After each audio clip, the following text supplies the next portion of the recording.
In Gnostic tradition, the origin of the Archons is deeply connected to the fall of Sophia, a divine emanation from the fullness, or pleroma, who sought to create without the consent of the Supreme Being.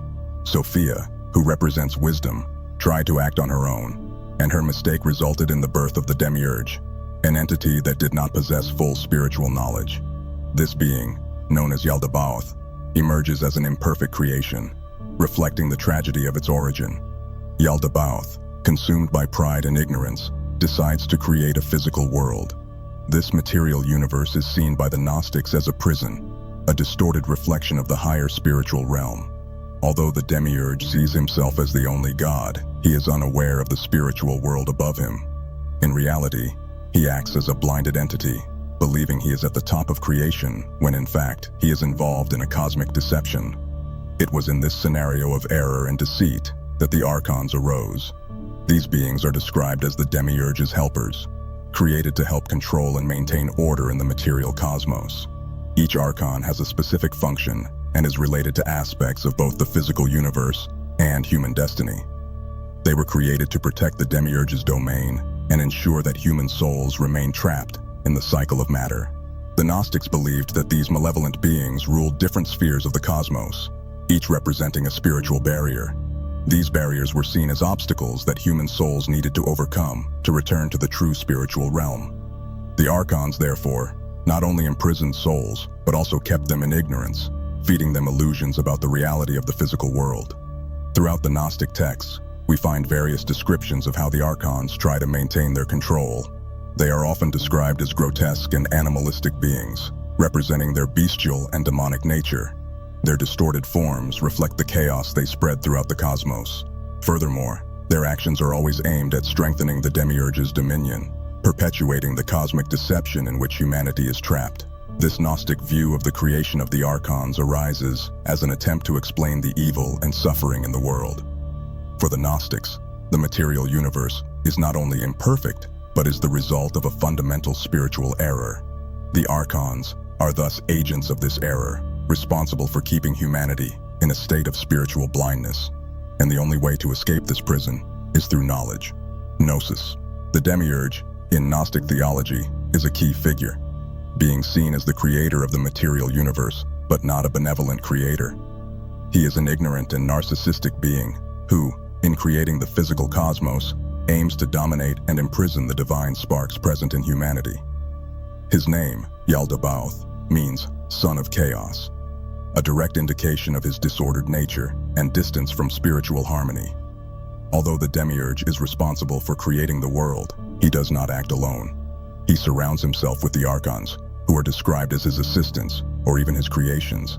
Each of them plays a role in maintaining the structure of the physical cosmos, as if they were guardians of the different spheres that imprison human souls.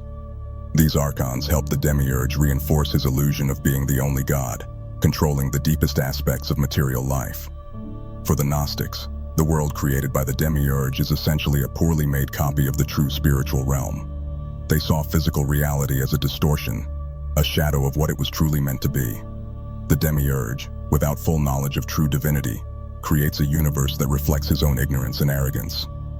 This cosmos is imperfect, full of suffering, pain, and limitations, elements that the Gnostics saw as evidence of its corrupted nature.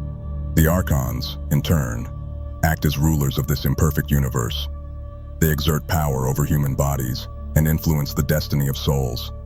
Time, space, and the laws of physics were seen as tools of the Archons, designed to limit human consciousness and prevent the return to the spiritual realm.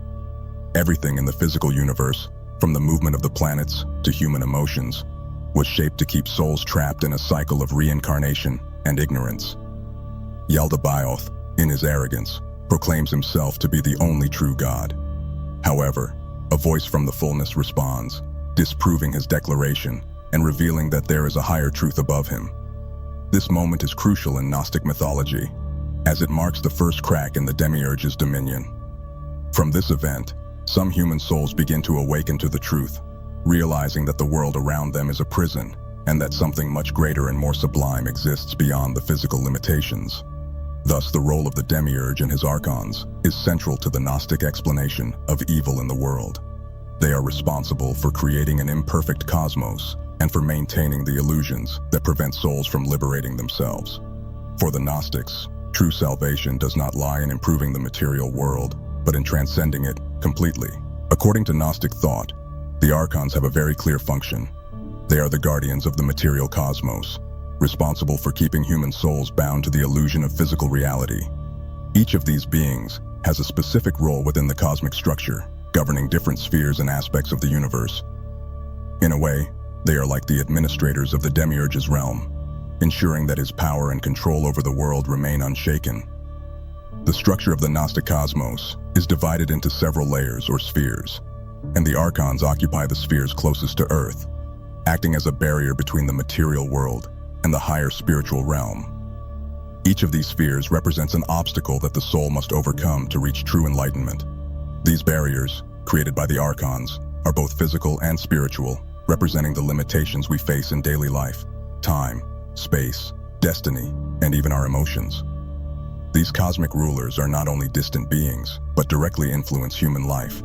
They are linked to the movement of the planets, the seasons of the year, and even the days of the week. The Gnostics saw each Archon as a representation of astral forces that shape the destiny of human beings. This not only determined physical events, but also influenced people's behavior and emotions, manipulating them to remain ignorant of their true spiritual nature. In the Gnostic system, the Archons are responsible for keeping the wheel of samsara, or the cycle of reincarnation, spinning. This means that when a person dies, if their soul has not awakened to its true nature, it is forced to return to material life, remaining trapped in a cycle of birth, suffering, and death. The role of the Archons, then, is to ensure that souls do not escape this prison, keeping them repeatedly bound to physical bodies. The role of the Archons also includes creating mental and emotional illusions that confuse humanity. They are described as masters of deception, capable of inducing thoughts of fear, desire, and attachment. These illusions are designed to distract souls from their true mission, to awaken and transcend matter. Human emotions, seen by the Gnostics as creations of the Archons, are a powerful tool of control, keeping souls tied to worldly desires and material attachments. Therefore, the role of the Archons within Gnostic cosmology is to maintain the order of the physical universe, a system that they themselves helped create. Their mission is to ensure that human souls remain ignorant of their divine origin and true spiritual potential. Understanding the role of these beings is fundamental to grasping the path to liberation proposed by the Gnostics, which consists of breaking these barriers and returning to the realm of spiritual light. The Gnostics saw the Archons as entities deeply connected to celestial bodies. For them, planets, stars, and constellations were not just physical objects in the sky, but represented spiritual powers governed by the Archons. Each Archon was associated with a planet, and these planets, in turn, played a crucial role in controlling human destiny. Astrology, already a common practice at the time, was reinterpreted by the Gnostics as part of the system of spiritual oppression. In the Gnostic view, planets were instruments the Archons used to manipulate people's destiny. The movement of celestial bodies directly influenced life on Earth, including natural events and the emotional and mental states of human beings. The Gnostics believed that astrological cycles were a way for the Archons to reinforce their control over humanity, ensuring that souls remained bound to matter. Each Archon, governing a specific planet, wielded power over an aspect of human life. For example, the Archon associated with Mars represented war and aggression, while the Archon of Venus controlled desire and passions. These planets, under the influence of the Archons, created conditions on Earth that led people to emotions and actions that kept them tied to the physical world. Thus, the Gnostics viewed human emotions and instincts as tools of cosmic control. The Archons used these planetary powers to create what the Gnostics called fate, or hymarmene, a concept describing the web of predetermined events that shape human life. For the Gnostics, fate was an oppressive force, something the Archons imposed on souls to ensure they remained within the cosmic prison. Fate was not seen as divine order, but as a trap designed to prevent spiritual ascent. The Gnostics also reinterpreted the zodiac signs as symbols of archonic control. They believed that the zodiac represented a spiritual barrier, a belt that kept souls confined to the material cosmos. To escape this cycle of control, the Gnostics taught that it was necessary to transcend planetary and astrological influences. Only by breaking this influence could a soul begin its journey back to the higher spiritual realm. Thus, The relationship between the Archons and the planets was essential to the Gnostic system of oppression. The physical cosmos, governed by these entities, was seen as a carefully designed cosmic prison, where even celestial bodies played a role in maintaining illusion and controlling souls. Transcending astrological destiny was, therefore, one of the fundamental steps in the Gnostic path to enlightenment and liberation. One of the most intriguing myths in Gnostic tradition is the creation of the human body by the Archons. According to the texts, the Archons, under the leadership of the Demiurge, decided to create man in their image, as a distorted reflection of true divine creation. Each Archon contributed a part to the creation of the human body, from the psychic aspects to the physical elements, resulting in a being trapped both in the material world and in the emotions and thoughts controlled by the Archons. This creation process was seen by the Gnostics as a way of imprisoning the divine soul within a material shell. The Archons, with their limited abilities, could not create something perfect. The human body, therefore, bears the marks of its imperfect creation. They forged man's physical and psychic body, endowing it with emotions such as fear, desire, envy, and sadness. These emotions, according to the Gnostics, are not natural, but inserted by the Archons to keep the soul distracted and bound to matter. In the myth of the Apocryphon of John, we find a detailed account of this creation process. Yaldabaoth, the Demiurge, along with his Archons, molds the body of the first human, Adam, unaware that a divine spark was imprisoned within that body. The physical body was created as a prison for this spark, and the Archons believed that by keeping man focused on physical needs and emotions, they could prevent spiritual awakening. After creating the body, the Archons tried to breathe life into it but failed. It was only when the higher divinity, moved by compassion, breathed true life into Adam that he became conscious.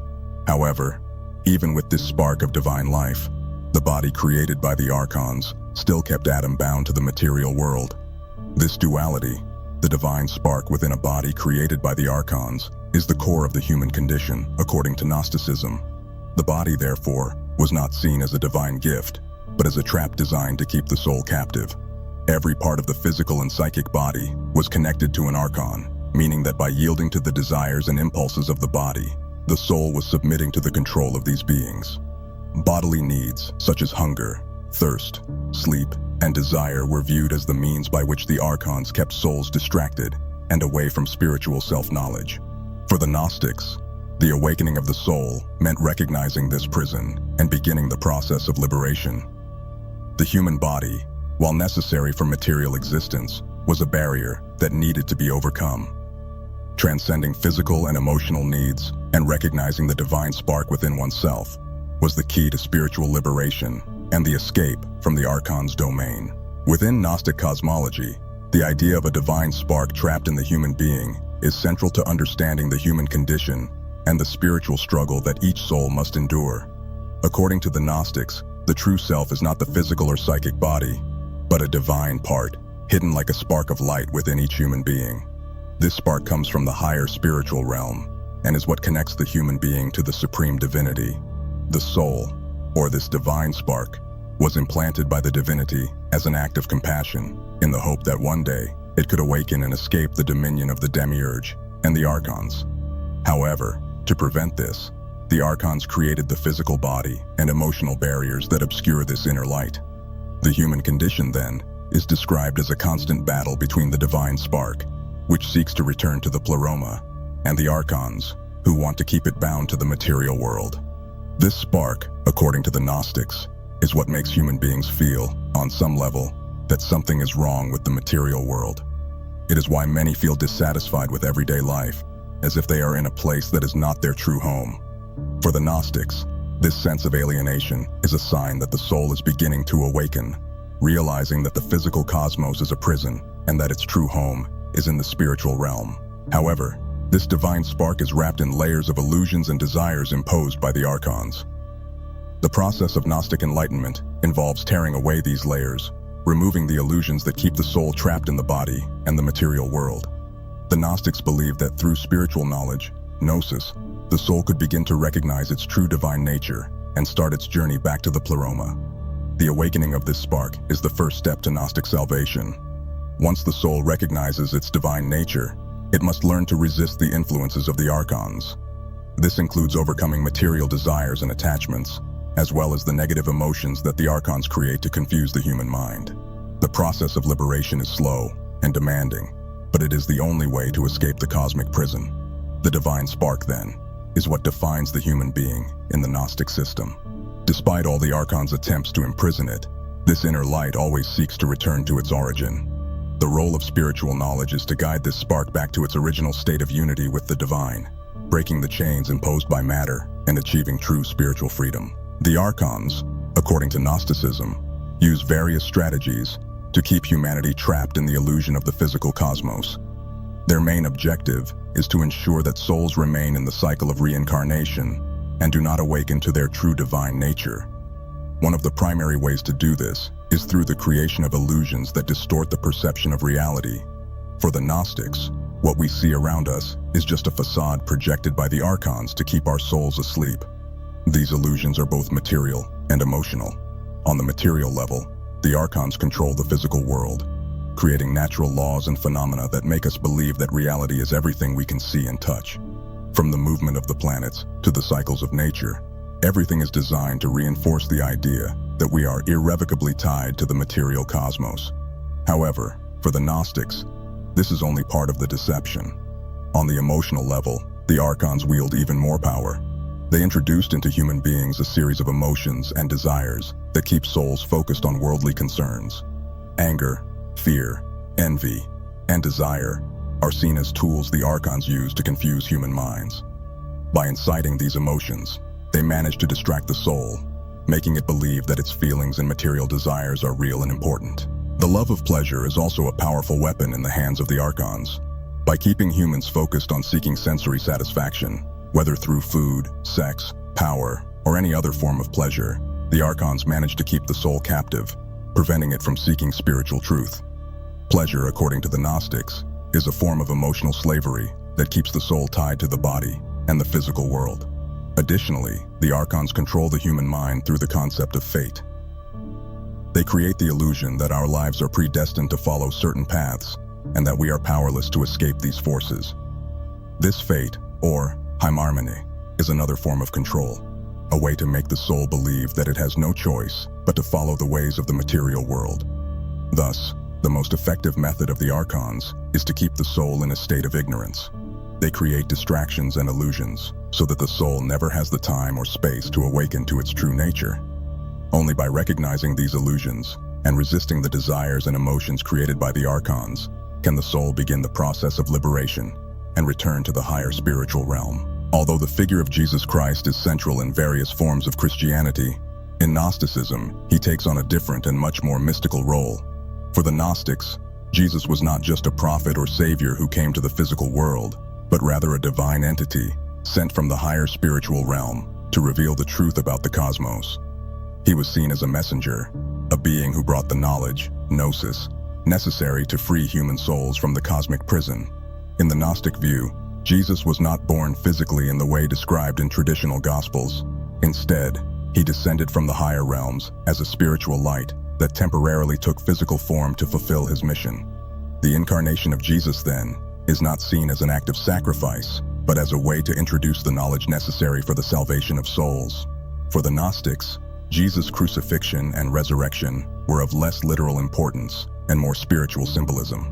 Jesus' main mission, according to Gnosticism, was to reveal the true nature of the cosmos and show humanity that the physical world is an illusion. He came to open people's eyes so that they could see beyond material appearances and recognize that their souls were trapped by a system of control created by the Archons and the Demiurge.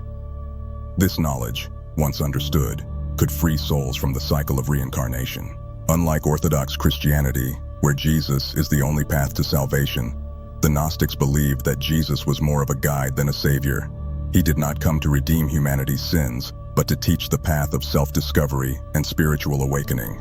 Salvation, for the Gnostics, did not come through blind faith in Jesus, but through a deep understanding of what he represented and what he taught about the cosmos. The light of Christ, according to Gnosticism, is within every human being. Jesus' role was to remind souls of their true divine origin, helping them recognize the divine spark hidden within them. Thus, Christ's path was the path of gnosis, the path of spiritual knowledge that led to liberation. Through his teachings, Jesus showed how to escape the grip of the Archons and return to the spiritual realm. This understanding of Jesus as a spiritual and not a physical being was one of the greatest divergences between the Gnostics and Orthodox Christians.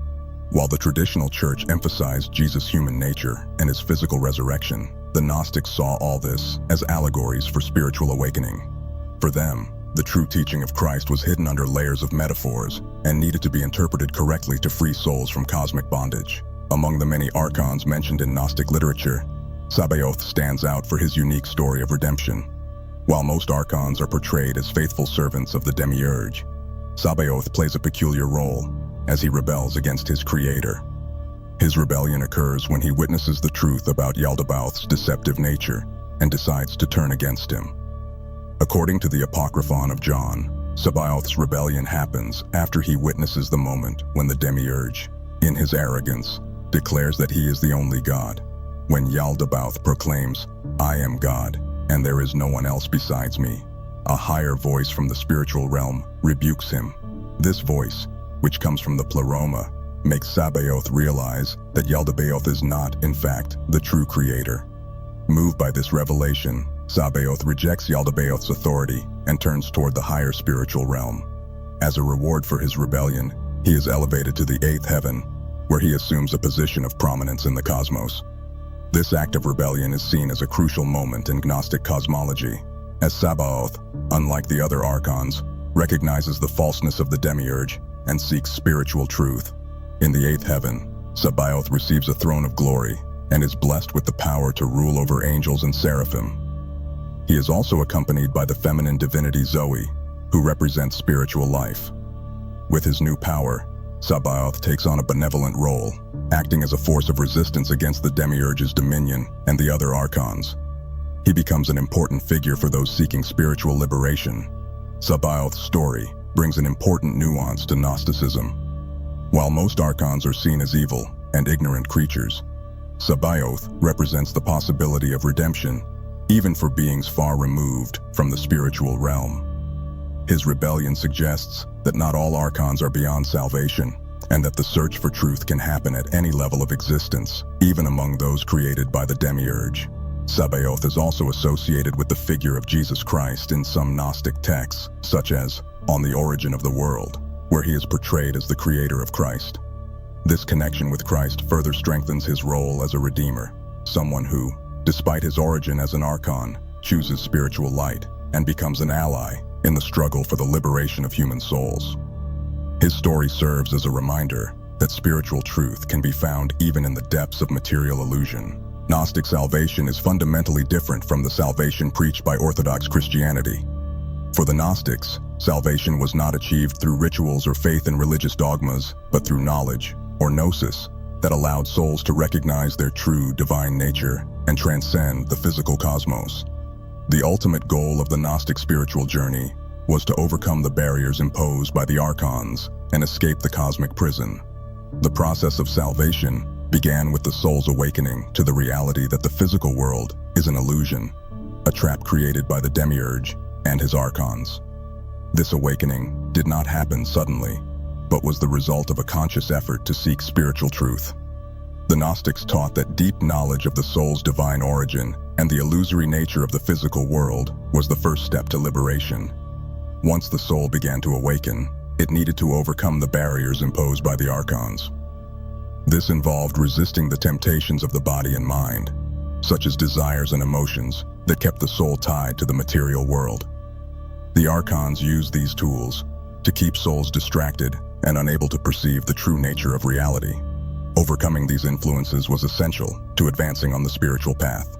The Gnostic path also included the need to face the Archons directly during spiritual ascension. In the Gnostic view, when a soul tries to escape the cycle of reincarnation, it must pass through the spheres governed by the Archons. Each sphere represents a test, where the soul must demonstrate that it possesses the knowledge necessary to continue its journey. If the soul succeeds, it can cross the barriers and return to the Pleroma. However, overcoming the Archons was not only an intellectual process. The Gnostics also believed in spiritual practices, such as purification rituals and meditation, that helped strengthen the soul to resist the temptations and illusions of the physical world. These rituals were often kept secret, accessible only to those who were prepared to understand the deeper mysteries of existence. Thus, Gnostic salvation was a quest for self-knowledge and spiritual enlightenment. By recognizing the illusions imposed by the Archons and resisting the influences of the material world, the soul could eventually achieve true freedom. For the Gnostics, salvation was an individual process of liberation, where each soul, upon awakening to its own divinity, found its way back to the higher spiritual realm. In Gnostic cosmology, evil in the world is not a matter of human disobedience or original sin, as in Orthodox Christianity. On the contrary, evil is intrinsic to the very structure of the cosmos, as it was created by an imperfect and malevolent being, the Demiurge. The Archons, his helpers, are directly responsible for spreading evil in the world, whether through the creation of an imperfect physical body or the manipulation of human emotions. The Gnostics saw evil as something that permeates all layers of physical existence. For them, the material universe itself was a manifestation of Sophia's primordial error in creating the Demiurge. Thus, everything we experience in life, from suffering to death, was a consequence of this cosmic error. Evil, therefore, could not be eliminated from the world, as the world itself was a distortion of true spiritual reality. The Archons play a crucial role in perpetuating this evil. They not only created the human body, but also the conditions of life on Earth, which include pain, disease, war, and suffering. All of this was part of their plan to keep souls bound to matter, unable to perceive that they were living in a prison. Pain and suffering, in the Gnostic view, were the Archons' tools to distract souls and prevent their awakening. Beyond physical suffering, the Archons also manipulate human emotions and thoughts, creating confusion and chaos in people's minds. Fear, anger, envy, and attachment were all emotions seen as creations of the Archons, designed to keep souls focused on the physical world. By inciting these emotions, the Archons ensured that souls remained in ignorance, unable to seek true salvation. However, the Gnostics did not see evil only as an external force.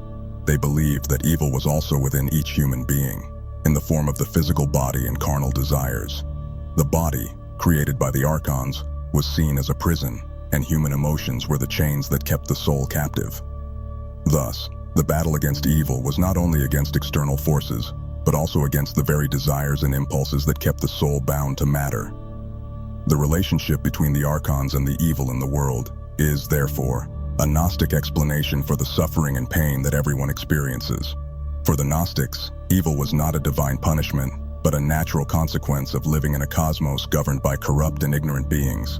The only way to escape this evil was to awaken to the truth and seek the knowledge that would allow the soul to transcend the limitations imposed by the Archons. The Archons, although a fundamental part of Gnostic cosmology, are not exclusive to Gnosticism. They also appear in other spiritual traditions of the time, particularly in the Greek magical papyri and rituals of the Greco-Egyptian tradition. These texts, which date from the same period as many of the Gnostic writings, contain invocations and enchantments that mention beings similar to the Archons, suggesting that belief in them was part of a broader cultural context. In the Greek magical papyri, the Archons are mentioned in several spells and rituals, often associated with planetary spirits or lesser gods who ruled different aspects of the cosmos. These texts show that the Archons were seen as powerful beings who could be invoked or manipulated to fulfill specific desires, such as healing, protection, or success. Magic, for practitioners of this tradition, was a way to influence these cosmic forces. The presence of the Archons in Greco-Egyptian magic suggests that the idea of these beings was widely accepted in various forms of spirituality during the Hellenistic period. They were seen as cosmic rulers who had power over human destiny, and practitioners of magic believed they could negotiate or manipulate these beings to gain advantages in everyday life. However, while the Gnostics saw the Archons as oppressors, the practitioners of magic saw them as spirits to be controlled. Some scholars believe that magical and Gnostic traditions were intertwined, especially in the Egyptian context. Many of the names of the Archons that appear in Gnostic texts are also found in the Greek magical papyri, suggesting an overlap of beliefs.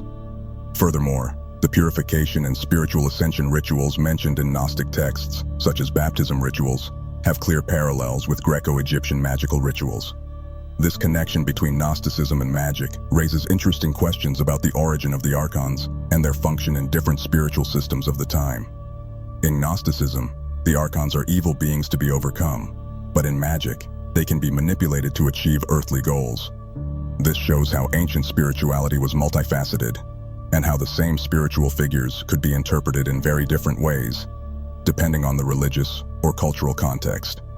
The presence of the Archons in the Greek magical papyri also highlights the influence of Egyptian tradition on Gnosticism. Egypt was a center of esoteric and spiritual learning, and many of the Gnostic concepts, including the idea of the Archons and the Demiurge, were likely influenced by older Egyptian beliefs. This demonstrates the cultural richness and complexity of the spiritual traditions that converged in the development of Gnosticism.